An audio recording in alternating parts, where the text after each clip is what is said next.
Boa noite. Boa noite. Centrais sindicais protestam contra juros altos em frente ao Banco Central na Avenida Paulista. Programa de braços abertos implantado na Cracolândia também vai funcionar em outros 6 bairros da capital. Dilma rebate Eduardo Cunha e diz que seu governo não está envolvido em escândalo de corrupção. Confirmada a extradição de Henrique Pisolato, policiais federais estão na Itália e ele deve ser trazido ao Brasil até sexta.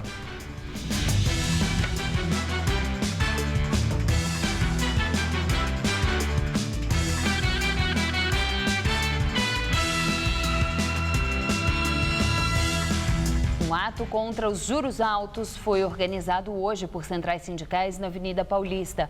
Os manifestantes ficaram em frente ao prédio do Banco Central, próximo à estação Trianon-MASP. Hoje, o Comitê de Política Monetária se reuniu para começar a discutir o futuro da taxa Selic. Sindicalistas comandados pela Força Sindical levaram um dragão de 13 metros de altura para a Avenida Paulista. O ato foi contra as diretrizes da política econômica do governo. O boneco de 3 cabeças, simbolizando o desemprego, a inflação e os juros altos, foi inflado na calçada em frente ao prédio do Banco Central. Hoje foi o primeiro dia de reunião do Comitê de Política Monetária. E a intenção dos manifestantes foi fazer um alerta para as consequências dos juros altos. É total descontrole da atividade econômica do país. Não tem investimento na indústria, no comércio, no setor de serviços. Isso está acarretando o maior índice de desemprego dos últimos anos. O Copom volta a se reunir amanhã, quando será anunciada a decisão sobre a taxa básica de juro. A expectativa do mercado é que a Selic seja mantida em 14,25%. Desde dezembro, os juros vêm aumentando sucessivamente a cada 45 dias, o que elevou a taxa básica em mais de 3 pontos percentuais no período. A última queda foi em novembro de 2012, quando a Selic recuou 0,25 ponto percentual. Hoje, o ato de sindicalistas durou cerca de 1 hora e não interrompeu o trânsito.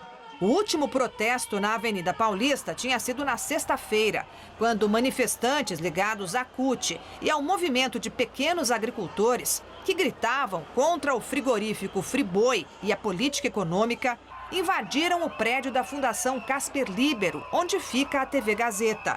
O grupo jogou tinta vermelha nas escadarias, pichou paredes e colocou em risco a segurança de alunos e funcionários. A polícia militar acompanhou todo o protesto, mas nada fez contra a ação truculenta dos manifestantes. Uma estudante chegou a ser detida, mas só depois que seguranças da Fundação Casper Libero alertaram a polícia. Tayana Fiel, de 25 anos, foi flagrada pelas câmeras do circuito interno do prédio no momento em que jogava tinta nas pilastras. Nas imagens, um outro rapaz aparece com um balde, sujando as escadarias. Tayana foi liberada, mas vai responder por crime contra o meio ambiente. A polícia está com as imagens, porém ninguém mais foi preso ou identificado até agora. O secretário de Segurança Pública afirmou que um inquérito foi aberto para investigar o caso. Nós temos fotos, tiramos fotos, temos imagens, estamos identificando as pessoas para que essas pessoas individualmente, sejam responsabilizadas criminalmente e, a partir daí, vamos ver as ligações delas, as ligações com entidades ou não, para responsabilização civil. Mas, no mais das vezes, são pessoas infiltradas que vêm atrapalhar as manifestações. Professores e alunos da rede estadual fizeram um protesto em frente à Secretaria da Educação na Praça da República, região central. O ato contra a reestruturação da rede de ensino que o governo paulista pretende implantar a partir do ano que vem foi convocado pela APOESP, o Sindicato dos Professores. Segundo os organizadores, cerca de 3.000 manifestantes participaram. Já a Polícia Militar não informou quantas pessoas estiveram no ato. Eles levaram para a frente da secretaria bonecos infláveis que representam o governador Geraldo Alckmin, do PSDB, e o responsável pela pasta, Hermann Wurwald. Para evitar a invasão do prédio, os PMs fizeram um cordão de isolamento, cercaram o local com grades e fecharam as portas da secretaria com cadeados. De lá, os manifestantes seguiram para a Praça da Sé. O ministro Teori Zavascki do Supremo Tribunal Federal enviou para o juiz Sérgio Moro parte da delação do lobista Fernando Baiano na Operação Lava Jato. O lobista acusou o empresário José Carlos Bunlai de pedir propina de R$2 milhões em nome de uma das noras do ex-presidente Lula. Fernando Baiano disse que pagou a comissão ao intermediar um contrato da Petrobras com a OSX do empresário Eike Batista. Conforme o depoimento, o próprio Lula participou da negociação. Bunlai é amigo do ex-presidente. Lula já contestou essa acusação e disse que não autorizou ninguém a falar em nome dele em nenhum momento. O Procurador-Geral da República, Rodrigo Janot, pede ao Supremo Tribunal Federal que o ex-ministro José Dirceu perca o benefício da prisão domiciliar e vá para o regime fechado. Rodrigo Janot aponta indícios de que José Dirceu continuou a cometer crimes após a sua condenação no mensalão petista. A pena de 7 anos e 11 meses de prisão começou a ser cumprida em novembro de 2013. Um ano depois, o ex-ministro obteve a prisão domiciliar. Os fatos agora citados por Janot se relacionam ao esquema de corrupção na Petrobras, investigados na Operação Lava Jato. Desde agosto deste ano, José Dirceu cumpre prisão preventiva em Curitiba, por decisão do juiz Sérgio Moro. Ele já é réu em um processo e aguarda julgamento. A Polícia Federal já está na Itália para trazer de volta ao Brasil o ex-diretor de marketing do Banco do Brasil, Henrique Pisolato. Condenado no mensalão petista, ele deve ser extraditado até sexta-feira. Pisolato foi condenado a 12 anos e 7 meses de prisão pelos crimes de formação de quadrilha, peculato e lavagem de dinheiro. Fugiu para a Itália, onde foi preso no ano passado com passaporte falso. Desde então, o governo brasileiro tenta a extradição. Em viagem ao exterior, presidente Dilma Rousseff rebate o presidente da Câmara dos Deputados, Eduardo Cunha, do PMDB. A troca de farpas entre os dois começou no domingo na Suécia, quando Dilma comentou as denúncias de que Cunha teria contas secretas na Suíça. Ele não integra o meu governo. Eu lamento que seja um brasileiro. Ontem, Cunha respondeu. Eu lamento que seja com um governo brasileiro o maior escândalo de corrupção no mundo. Hoje, na Finlândia, Dilma deu sequência ao tiroteio verbal. O meu governo não está envolvido em nenhum escândalo de corrupção. Não é o meu governo que está sendo acusado atualmente. As pessoas que estão envolvidas estão presas. E não é a empresa Petrobras que está envolvida no escândalo. São pessoas que praticaram corrupção e elas estão presas. Ao lado do presidente da Finlândia, Dilma afirmou que sua gestão está retomando a governabilidade e que aposta numa base de apoio sólida no Congresso Nacional e não teme o movimento pelo impeachment. Eu acredito que o objetivo da oposição pode ser inviabilizar a ação do governo.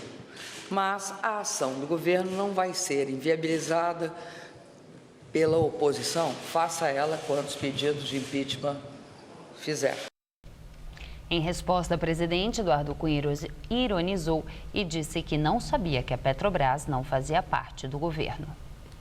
Direto de Brasília, Josias de Souza fala sobre a troca de farpas entre Eduardo Cunha e a presidente Dilma Rousseff. No Brasil, Dilma Rousseff vive sob crise constante. Fora do país, a presidente precisa criar as suas crises. Em viagem ao exterior, Dilma meteu-se numa briga, num bate-boca com o presidente da Câmara, Eduardo Cunha, pela imprensa. O vale-tudo retórico começou no domingo, na Suécia, quando Dilma disse lamentar que um brasileiro, no caso Eduardo Cunha, seja protagonista das denúncias de contas secretas na Suíça. Ontem, em Brasília, Eduardo Cunha disse que é ele que lamenta que seja com um governo brasileiro que esteja ocorrendo o maior escândalo de corrupção do mundo. Hoje, já na Finlândia, Dilma reagiu. Primeiro, ela disse que não responderia a Eduardo Cunha. Depois saiu-se com essa. O meu governo não está sendo acusado de nenhum escândalo de corrupção. Alguém perguntou para Dilma se, por acaso, a Petrobras integra o governo.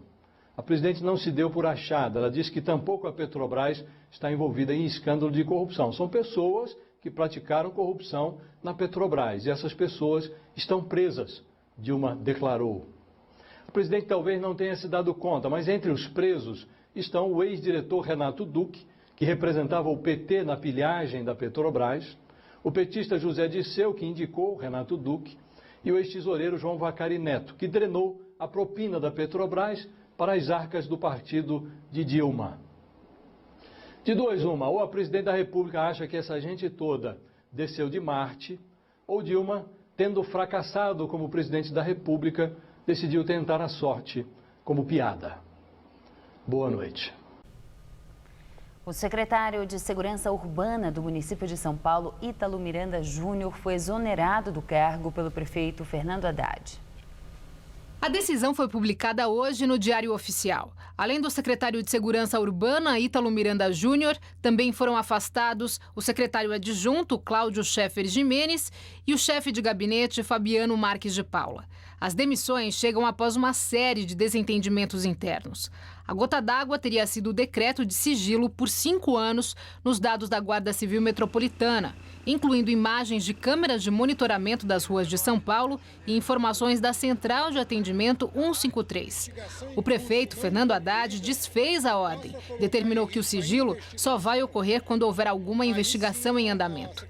Antes disso, denúncias envolvendo o secretário provocaram o desgaste dele. Na semana passada, a Controladoria Geral do município pediu a exoneração da jornalista Patrícia de Moraes, assessora de imprensa da secretaria, por nunca ter comparecido ao trabalho. Outro problema surgiu quando o escritório de advocacia do secretário adjunto Cláudio Scheffer Jimenez entrou com uma ação contra a prefeitura que pode custar R$500 mil ao município. Quem assume no lugar de Ítalo Miranda Júnior é o sociólogo Benedito Domingos Mariano, que já foi ouvidor da Polícia de São Paulo, já esteve à frente do programa da Prefeitura de Braços Abertos, na Cracolândia, no centro da capital paulista, e atualmente assessorava a vice-prefeita Nádia Campeão. E o programa de Braços Abertos da Prefeitura de São Paulo, que até então era restrito à região da Cracolândia, no centro da capital paulista, está sendo estendido para 6 bairros. Nestes locais, os usuários de drogas são atendidos em trailers. Este homem começou a usar crack aos 18 anos e não parou mais. Hoje, aos 40, continua travando uma batalha diária contra o vício. É o dia todo. É mais de 10 por dia. De tudo. Vendi o que eu tinha para trocar troco de crack. É para ajudar dependentes como esse que circulam pelo Jardim São Luís, na Zona Sul, que a Prefeitura instalou no bairro uma base móvel do programa de Braços Abertos. Eu acho que é muito bom tentar ajudar, né? Aqui, para todo lugar que você vê usuário de droga.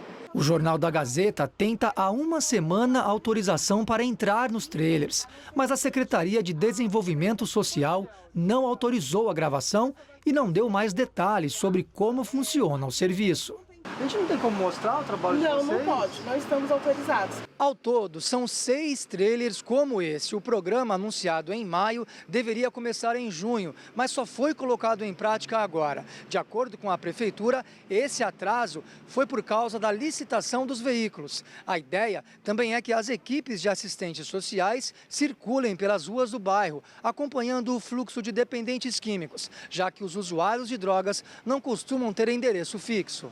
Outro local escolhido para a instalação de uma das bases foi a Praça Décio Cinelli, região de Santo Amaro, no acesso à Avenida Roberto Marinho, na Zona Sul.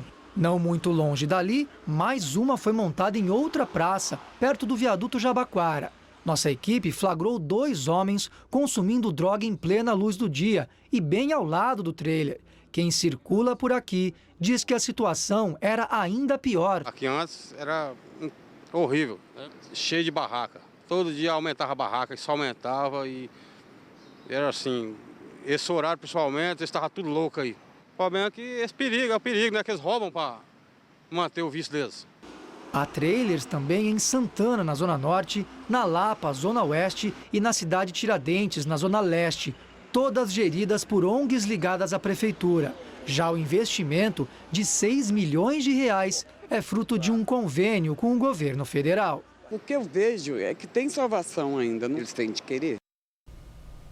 A motorista que atropelou e matou 2 homens na Zona Norte de São Paulo no último domingo pagou fiança de R$15 mil e vai responder ao processo em liberdade. Segundo a Polícia Militar, a motorista estava bêbada quando matou os 2 trabalhadores.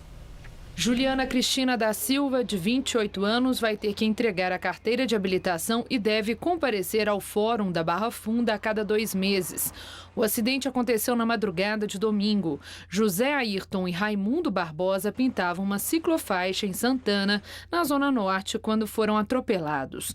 José morreu na hora e Raimundo chegou a ser socorrido, mas não resistiu. Segundo a polícia, o teste do bafômetro apontou que a motorista tinha bebido quase 3 vezes o limite para se configurar o crime de embriaguez ao volante. Os corpos dos operários foram sepultados hoje no interior do Piauí.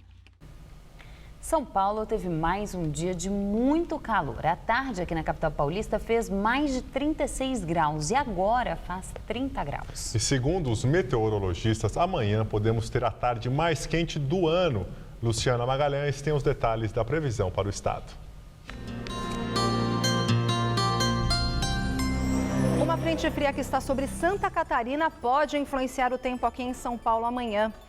Ela deve aumentar a nebulosidade e provocar pancadas rápidas de chuva em pontos isolados do oeste, sul, leste até o Vale do Paraíba. No centro-oeste, amanhã a máxima pode chegar aos 40 graus em Araçatuba. No centro-norte, tempo firme, com máxima de 39 graus em Ribeirão Preto. E na faixa leste, as máximas amanhã devem chegar aos 37 graus em Santos e aos 38 em São José dos Campos. Na Grande São Paulo, a previsão amanhã é de sol com aumento de nuvens à tarde e pancadas de chuva, mas em pontos isolados. Aqui na capital, calorão de até 36 graus amanhã. Na quinta-feira, a possibilidade de chuva isolada à tarde continua com máxima de 35. Mas na sexta, o tempo deve virar com chuva e queda de temperatura, máxima de 28 graus. A pesquisa mensal da Federação do Comércio de São Paulo mostra que o varejo gerou quase 4.400 vagas de trabalho em agosto. No acumulado do ano, porém, o comércio fechou quase 53 mil vagas. Economistas da FEComércio dizem que esse crescimento do emprego em agosto é comum, mas que as perspectivas são de diminuição do número de empregos com carteira assinada, aliás, de empregados com carteira assinada, pelo menos até o começo do ano que vem. O comércio paulista tem cerca de 2.140.000 empregados. As famosas lojas de R$ 1,99 já não são mais aquelas da década de 90, que só ofereciam produtos da China a um preço único. A economia mudou, a inflação subiu, o mercado agora investe em produtos que vão de R$ 1 a R$ 99. Esse tipo de comércio é um dos mais procurados pelo consumidor que busca preços mais baixos. Na Expo Brasil, feira semestral montada pelo setor, a previsão é gerar pelo menos 130 milhões de reais em negócios. São 160 expositores de diversos setores que trazem produtos para todo tipo de negócio. A expectativa é que eles tenham um crescimento de 25% nas vendas em relação ao ano passado. Expectativa que o José também tem para a loja dele, que fica em Guarulhos, na Grande São Paulo. A gente vem numa feira como essa, para a gente poder levar para nossas lojas os lançamentos, novidades, que é o que eles procuram. O expositor pensa igual. Ele está aproveitando a subida do dólar para investir nas tecnologias nacionais e vender a um preço mais baixo do que o do produto importado. O dólar mais caro é melhor para o empresário, com certeza, porque a gente, além de ter uma competição mais justa, nós temos a condição de ter a exportação. É nessa época de crise econômica que esse setor das chamadas lembrancinhas aproveita para lucrar. Na loja de variedade, ele tem como comprar um produto mais barato até um produto mais caro. Então ele prefere encontrar tudo num lugar só, onde ele pode encontrar brinquedo, papelaria, artigos para escritório, Natal. E um Natal com o saco do Papai Noel um pouco mais vazio, a lógica do consumidor e do lojista é essa. Ao invés de comprar um produto grande como esse aqui, que acaba sendo mais caro, ele escolhe uma opção um pouco menor. Assim, gasta menos e acaba economizando em tempos de crise. E não tem jeito, produtos importados, como os enfeites de Natal dessa empresa, vão ser afetados pela alta do dólar. A sorte é que os donos conseguiram arrematar todo o estoque com a cotação do ano passado. Nós conseguimos a negociação, mas para o consumidor final existe a crise, então ele está comprando menos. E tem loja que já está lá na frente, pensando no Carnaval de 2016. É um pico de venda e sempre o brasileiro não deixa de pular seu carnaval, ter sua fantasia e curtir um pouco, porque não adianta só pensar em crise, tem que pensar na venda e na diversão. A feira vai só até amanhã no Expo Center Norte em São Paulo. O evento é aberto apenas a profissionais do setor. A seguir, Oscar Pistorius deixa a prisão e vai cumprir o restante da pena em casa. E luto no mundo da televisão. Morre aos 80 anos a atriz Ioná Magalhães. Martelo. Martelo. Alicate. Alicate. Onde é que tá? Tá aí na tampa organizadora. Broca. Broca. Eita, tem isso aqui. Claro, cabe 40 quilos. Chave de fenda. Ah, não. Perdemos? Pessoal, a campanha tá funcionando! Caixa Baú Irving. Mais organização e praticidade na obra. Irving é outro nível. Tá tendo que descascar alguns abacaxis? Nesses tempos de vacas magras, a gente te ajuda trazendo receita boa, bonita e barata para você fazer aí na sua casa. TV Gazeta. Bom te ver sempre bem. Olhando assim, parece um simples cartão, mas na mão de 14 milhões de famílias, ele ajudou o Brasil a avançar e sair do mapa mundial da fome. E sabe o que mais ele está fazendo? Salvando vidas. As crianças são acompanhadas e vacinadas, e assim a mortalidade infantil caiu. Bolsa Família é mais do que renda, é uma geração inteira crescendo com saúde. Manter a caderneta de vacinação das crianças atualizada é um compromisso de quem recebe o Bolsa Família. Qual Casper você é? A minha Casper é informação. A minha Casper é organização. A minha Casper é criação. A minha Casper é luz, câmera, ação. A minha Casper é comunicação. É teoria, é prática, é oportunidade de estágio. É a melhor localização. Essa é a minha Casper. E você, qual Casper você é? Nesta terça no Todo Seu, tem Fuxicando com Esther Rocha, gastronomia com o chefe Eugênio Lorainev. E ainda vamos entender a importância do Plano B nos negócios. Todo Seu, nesta terça, 10h30 da noite.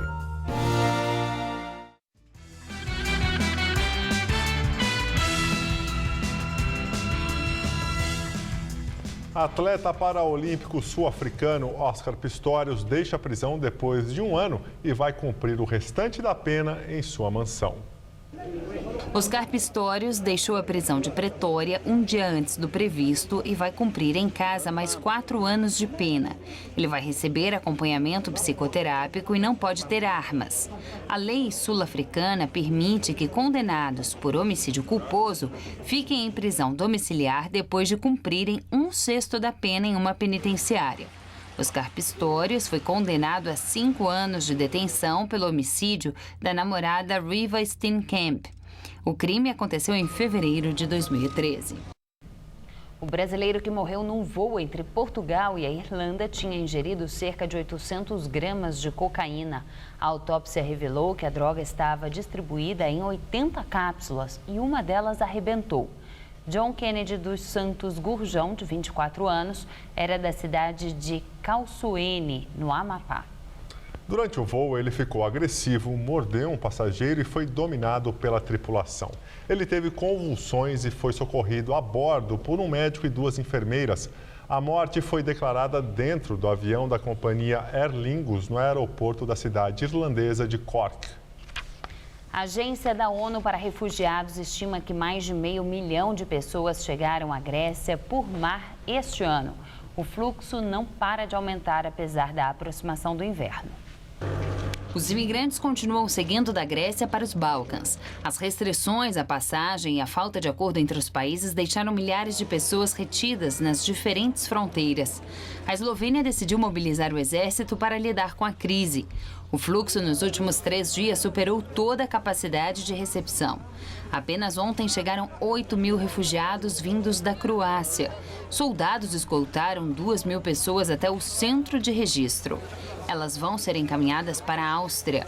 O governo fez um apelo à solidariedade europeia diante do que avaliou como peso desproporcional para o menor país na rota de imigração dos Balcãs. Morre aos 80 anos a atriz Ioná Magalhães. Ela estava internada desde o mês passado com problemas cardíacos. Ioná Magalhães nasceu em 1935, no Rio de Janeiro, e começou sua carreira no teatro atuando em pequenos papéis. Em 1954, foi contratada pela Rádio Tupi e, em 1965, fez parte do primeiro elenco da TV Globo, sendo considerada a primeira mocinha de sucesso da emissora. Em mais de 60 anos de carreira, participou de 50 novelas, além de atuar em minisséries e filmes, como o aclamado Deus e o Diabo na Terra do Sol, de Glauber Rocha, onde deu vida à sertaneja Rosa. O corpo de Ioná será velado amanhã no Memorial do Carmo, no Rio de Janeiro. A edição das 10 do Jornal da Gazeta termina aqui. Boa noite. Fica agora com o Ronivon no Todo Seu. Uma ótima noite para você e até amanhã. Logo mais 11h30 da noite, a atriz Mia Mello faz revelações para A Máquina. Assista agora, Todo Seu.